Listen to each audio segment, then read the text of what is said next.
Hello, and thank you for joining us. During our brief training session, we will focus on the Agent Commands functionality found within Webroot SecureAnywhere Business Endpoint Protection.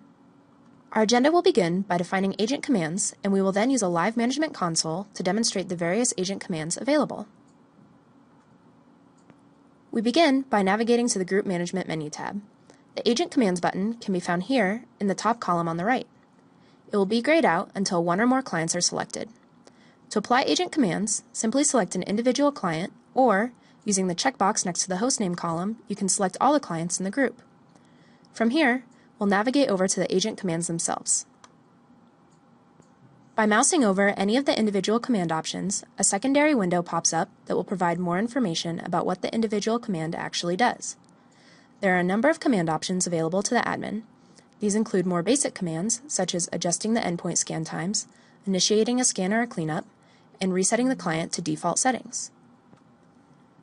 Moving down now to Power and User Access options, these tools enable the admin to initiate a command to lock the endpoint or log off the current user.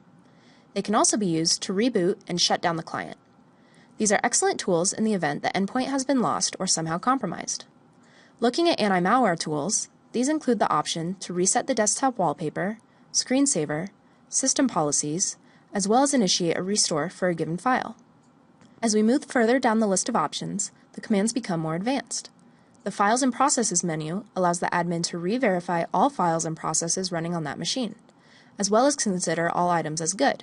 We can allow processes that have been blocked by the firewall, as well as killing anything that has been deemed as untrusted. And finally, looking at the Advanced menu, these settings give the admin very fine-grained control over their endpoints.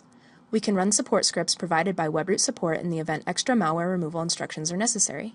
The client can also be told to download and execute a file, where the admin can actually specify a URL, download that file, and run it. And finally, DOS registry commands can also be run. And it's important to point out that all the commands we've just looked at are run completely from this management console and pushed down to the clients remotely, no matter where they're located, as long as they have access to a network connection. There's no need for the admin to intervene locally on the client for any of these commands to run successfully. The final point we'll look at under the Agent Commands menu is the option called View Commands for Selected Endpoints.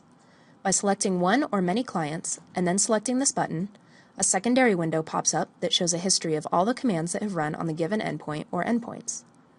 In summary, agent commands are unique and powerful tools available to the administrator. The interaction between the admin console and the endpoint is entirely seamless. This kind of total endpoint control is a powerful feature set, enabling hassle-free control over the client no matter where they are in the world. As always, if you have more questions, please contact your nearest Webroot representative, and thank you for watching our short video.